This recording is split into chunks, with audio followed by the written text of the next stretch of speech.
ஆண்டாள் திருவடிகளே சரணம்.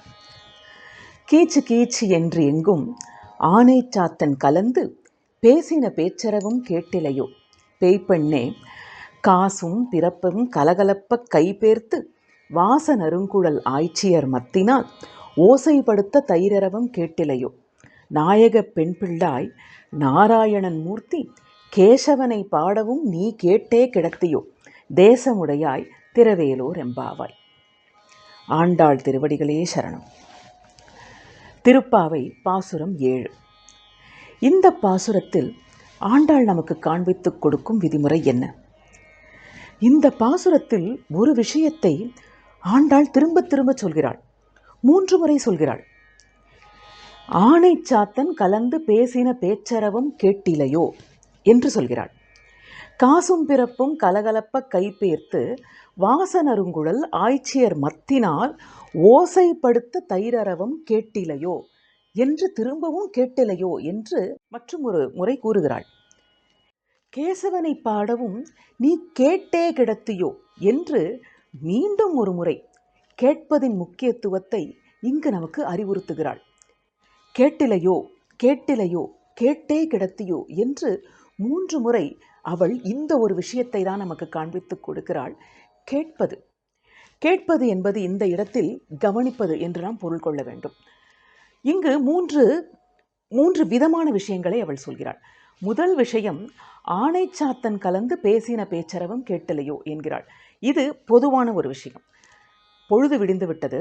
பொழுது விடிந்ததினால் ஆனைச்சாத்தன் பறவைகள் தங்களுக்குள் கீச்சு கீச்சு என்று கத்திக்கொண்டிருக்கின்றன.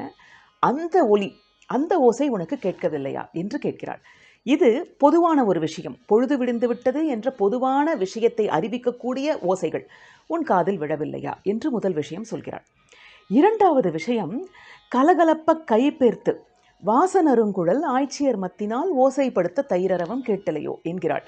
வாசனருங்குழல் நல்ல பூக்களை வைத்து கொண்டு அதனால் வாசம் பெற்ற ஆய்ச்சிமார்கள் தங்களுடைய கைகளை பேர்த்து மாற்றி மாற்றி தயிர் கடைகிறார்கள் அல்லவா? அவர்களுடைய அந்த தாலியின் சத்தம் கேட்கிறது, தயிரரவம் கேட்கிறது. அந்த தயிர் ஒரு சத்தத்தை ஏற்படுத்துகிறது கடையும் பொழுது. அந்த சத்தம் உனக்கு கேட்கவில்லையா என்று கேட்கிறாள். பொழுது விடிந்தது என்பது பொதுவான ஒரு விஷயம். இப்பொழுது மற்றவர்கள் தங்கள் கடமைகளை செய்ய ஆரம்பித்து விட்டார்கள்.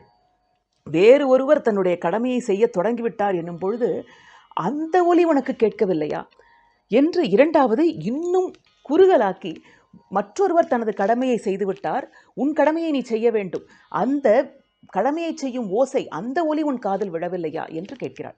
மூன்றாவது விஷயம், கேசவனை பாடவும் நீ கேட்டே கிடத்தியோ என்று இன்னும் ஃபர்தர் நேரோயிங் டவுன், இன்னும் கூட குறுகலாக்கி, இது உன்னுடைய கடமை, பொழுது விடிந்த அந்த விஷயம், மற்றவர் கடமைகள் செய்வது அந்த விஷயம், மூன்றாவது உன்னுடைய கடமை.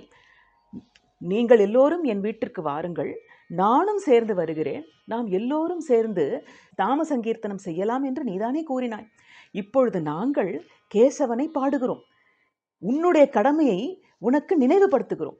அந்த கடமையை நினைவுபடுத்தும் அந்த ஓசை கேட்டு கூட நீ படுத்து கிடக்கிறாயே என்று மூன்றாவது முறை நம்முடைய கடமையை, அந்த கடமையை நினைவுபடுத்தும் ஓசையை, அதை கேட்டு கூட அந்த விஷயம் காதில் விழுந்தும் கூட நீ படுத்து கிடக்கலாமா என்று கேட்பதை எவ்வளவு அழகாக 3 படிகளாக அவள் சொல்கிறாள். கேட்பது என்பது ஒரு அடிப்படையான குணம். கவனித்தல் என்பது மிக மிக அடிப்படையான குணம். அப்படி நமக்கு வேண்டியதான ஒரு விஷயம் நடக்கும் பொழுது கூட எப்படி படுத்து கிடக்க முடியும்? அப்பொழுது நாம் அதை கவனிக்கவில்லை என்றுதானே அர்த்தம். கவனித்தல் என்ற ஒரு அடிப்படை விஷயத்தை கூட நாம் சரியாக செய்யவில்லை என்றால் நம்முடைய கடமைகளை நாம் எப்படி சரிவர செய்ய முடியும்? நம்முடைய வேலையில் நாம் எப்படி வெற்றியை அடைய முடியும்? அந்த கேட்டல், கவனித்தல் என்பது இப்பொழுதுள்ள காலத்தில் மிக மிக குறைந்து விட்டது. அது மிகவும் கடினமான ஒரு விஷயமாக பார்க்கப்படுகிறது. நாம் 5வது பாசுரத்தில் பார்த்தோம் இல்லையா? அதுபோல எல்லாமே இரைச்சலாக இருக்கிறது. ஒருவர் பேசுகிறார் என்றாலே நாம் ஒன்று தொலைபேசியை, நம்முடைய கைபேசியை பார்த்து கொண்டோ தொலைக்காட்சி பெட்டியை பார்த்து கொண்டோ தான் அவரையே கவனிக்கிறோம். கேட்பவரும் அங்கும் இங்கும் பார்த்து கொண்டு தான் நம்மிடம் பேசுகிறார். யாருமே இப்பொழுது ஒருவரை முகம் பார்த்து அவருடைய கண்களை பார்த்து அவர் என்ன சொல்லி வருகிறார் என்று அவர்களுடைய முகபாவத்தை பார்த்து கவனிக்கிறோமா என்றால் இல்லை என்றுதான் சொல்ல தோன்றுகிறது. அப்படியே கைபேசியை பார்த்த வண்ணம் சொல்லுங்கள் என்று கேட்கக்கூடிய ஒரு விஷயம் இப்பொழுது சாதாரணமாக ஆகிவிட்டது. சொல்பவரும் நான் சொல்வதை கவனமாக கேள் என்று சொல்வதில்லை, கேட்பவரும் சற்று இருங்கள், நான் இதை முடித்துவிட்டு கவனமாக கேட்டுக்கொள்கிறேன் என்று சொல்வதில்லை. இது மிக மிக சாதாரணமாக எல்லோரும் ஒப்புக்கொள்ளும் ஒரு விஷயமாக ஆகிவிட்டது. இரண்டாவது, ஒரு கடமையை செய்கிறோம் என்றாலே, ஒரு கடைக்கு செல்கிறோம், என்னென்ன பொருள் வேண்டும் என்றாலும் அந்த விஷயங்களை கவனித்து கேட்டு ஒரு பட்டியலிட்டு கொள்ள வேண்டும் என்று நமக்கு தோன்றவில்லை. இப்பொழுது ஆண்டாள் தான் எப்படி பட்டியலிடப் போகிறாள் என்று பார்க்க போகிறோம் பின்னால். எதையோ ஒன்று கேட்டுக்கொண்டு கடைக்கு சென்றுவிட்டு அங்கிருந்து குறுஞ்செய்தி அனுப்புகிறோம் அல்லது அழைத்து பேசுகிறோம். என்ன வேண்டும், எவ்வளவு வேண்டும், இப்படி வேண்டுமா அப்படி வேண்டுமா என்று. அந்த அளவுக்கு கவனிப்பு குறைந்து விட்டது. இன்னும் கூட சொல்லப்போனால் ஒரு காணொளி பார்க்கிறோம். முன்னெல்லாம் நம்முடைய முன்னோர்கள் ஒரு விஷயத்தை கவனித்தார்கள் என்றால் ஒரு ஒரு ஒரு பதார்த்தத்தை செய்யும் செயல்முறை என்று வைத்துக்கொள்வோமே, அந்த செயல்முறையை ஆரம்பத்திலிருந்து கடைசி வரை அவர்கள் ஒரு தடவை கேட்டால் போதும், அப்படியே செய்து விடுவார்கள். நாம் இப்பொழுது ஒரு காணொளியை பார்க்கிறோம் என்றால் எத்தனை முறை அதை திருப்பி திருப்பி பார்க்கிறோம். அவ்வளவு நம்முடைய கவனிப்பு குறைந்து விட்டது. இன்னும் சொல்ல போனால் இதை நாம் எத்தனை பேர் செய்திருக்கிறோம். நாம் ஒரு விஷயத்தை ஒருவரிடம் சொல்ல வேண்டும் என்று, ஒருவரை அழைக்க வேண்டும் என்றோ அல்லது அவருக்கு ஒரு குறுஞ்செய்தி அனுப்ப வேண்டும் என்றோ நாம் நம்முடைய கைபேசியை எடுத்திருப்போம். ஆனால் அதை பார்த்தவுடன் அதில் வந்திருக்கும் வேறொரு விஷயத்தை பார்த்து அதை பார்த்துவிட்டு அப்படியே நம்முடைய கைபேசியை வைத்துவிட்டு சென்று விடுவோம். நாம் அந்த கைபேசியை எதற்கு எடுத்தோம் என்பதே நமக்கு மறந்திருக்கும். நாம் அதை செய்யாமல் விடவும் விட்டிருப்போம். இது எத்தனை பேர் செய்கிறோம்? இந்த அளவிற்கு நம்முடைய அந்த கவனிப்பு திறன் குறைந்து விட்டது என்பதை நாம் உணர வேண்டும். கவனிப்பு இல்லாமல் இருந்தால் பரவாயில்லை என்னும் கூட என்று சொல்லக்கூடிய ஒரு குணம் கிடையாது. நாம் அதை வளர்த்து கொள்ள வேண்டும். குழந்தைகளுக்கும் அதை சொல்லிக் கொடுக்க வேண்டும். கவனமாக கேட்டுக்கொள், கவனமாக படி என்று நாம் சொல்லிக் கொடுக்க வேண்டும். ஒரு விஷயத்தை கேட்கிறோம் என்றால் சற்றே நம் கவனம் சிதறுவதாக இருந்தால் ஒரு நிமிடம் இருங்கள் என்று சொல்லி என்னுடைய கைபேசியை பார்த்து கொண்டிருந்தால் அதை வைத்துவிட்டு தொலைக்காட்சியை பார்த்து கொண்டிருந்தால் அதை அணைத்துவிட்டு நாம் நன்றாக கேட்டுக்கொள்ள வேண்டும். நாம் ஒரு கடமையை கொண்டிருக்கிறோம் என்றால், இதை நான் உங்களுக்கு செய்து கொடுக்கிறேன் என்று சொல்லியிருந்தோம் என்றால் அதற்கான அத்தனை விஷயமும் அவர்களுக்கு என்ன வேண்டும் என்பதை கேட்டு அழகாக நாம் ஒரு பட்டியலிட்டு கொண்டு அதை அழகாக நாம் அவர்களுக்கு செவ்வனே முடித்து தர வேண்டும். அல்லது ஒரு விதிமுறை, ஒரு செயல்முறையை நாம் படிக்கிறோம் என்றால் அழகாக குறிப்பெடுத்து கொண்டு இதை நான் மறந்துவிட்டேனே, இதை நான் கவனிக்கவே இல்லையே, இதை நான் போட தவறிவிட்டேனே, இதை நான் செய்யவே மறந்துவிட்டேனே என்றெல்லாம் சொல்லாமல் அழகாக குறிப்பெடுத்து கொண்டு அதை செவ்வனே முடிக்க வேண்டும் என்ற ஒரு பொறுப்போடு நாம் செய்ய வேண்டும். இது எல்லாவற்றிற்கும் அடிப்படை கவனித்தல் தான்.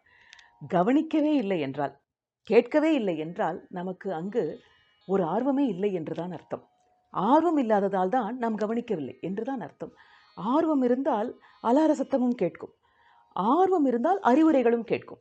ஆர்வமே இல்லை என்றால் எதுவுமே கேட்காது. அதனால் அந்த கேட்பதின் முக்கியத்துவத்தை தான் இங்கு ஆண்டாள் நமக்கு சொல்கிறாள் என்று நாம் உணர வேண்டும்.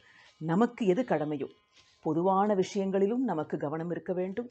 மற்றவர்கள் கடமையை செய்து விட்டார்கள் என்னும்போது கூட ஆஹா அவர்கள் செய்து விட்டார்களே, நாமும் எழுந்திருக்க வேண்டும், நம்முடைய கடமை செய்ய வேண்டும் என்ற அந்த கவனமும் இருக்க வேண்டும். நமக்கென்று இருக்கும் கடமைகளிலும் நமக்கு கவனம் இருக்க வேண்டும் என்பதை ஆண்டாள் இங்கு நமக்கு சுட்டி காட்டுகிறாள் என்பதை நாம் புரிந்து கொள்ள வேண்டும். நம்முடைய கடமைகளில் நமக்கு கவனம் இருக்க வேண்டும். கவனித்து கேட்க வேண்டும். கேட்பதில் நமக்கு ஆர்வம் இருக்க வேண்டும். அந்த ஆர்வத்தை நாம் பழக்கிக் கொள்ள வேண்டும், வளர்த்து கொள்ள வேண்டும். இதைத்தான் இந்த பாசுரத்தில் ஆண்டாள் நமக்கு காண்பிக்கிறார். ஆண்டாள் திருவடிகளே சரணம்.